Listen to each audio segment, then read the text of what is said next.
সব ফুল দিয়েই গাজরা করা সম্ভব, একটু চেষ্টা করলেই সব ফুল দিয়েই করা যায়।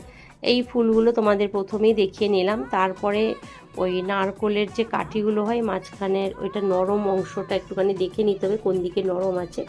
কাঠি মানে একদম শক্ত দিকে নয়, একটু আগার দিকে ডোগার দিকে গেলেই একটু নরম নরম থাকে। ওই দিকে আমার যতটা লাগবে গাজরাটা বানাবো ততটা অবধি কেটে নেব। এই যে দেখতেই পাচ্ছ, যে কেটে নিয়ে আমি তারপরে এই ফুলগুলোকে এক গুচ্ছ করে নিয়ে সুতো দিয়ে বারে বারে পেঁচিয়ে নিচ্ছিলাম। তো এই গাজরাটা খুব সুন্দর সহজভাবে হয়ে গেল। এরকম তোমরা যে কোনো নানান রকম ফুল দিয়েও তোমরা এরকম করতে পারো, তো খুবই সুন্দর লাগে। দেখো তো সম্পূর্ণ হয়ে গেলে তোমাদেরকে দেখাচ্ছি। তো আমার এরকম গাজরা, নানান রকমের গাজরা আমার খুব ভালো লাগে, আর আমি ক্লাসের স্টুডেন্টদেরও আমি শিখিয়ে দিই। তো তোমরা যারা ব্রাইডাল মেকআপ কোর্স করতে চাইছো তারা এরকম ছোট ছোট টিপস অনেক কিছু শেখানো হয় হাতে ধরে।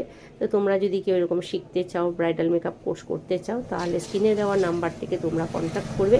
দেখো কি সুন্দর হয়ে গেছে গাজরাটা, এবার চুলে দিলে দারুণ লাগে।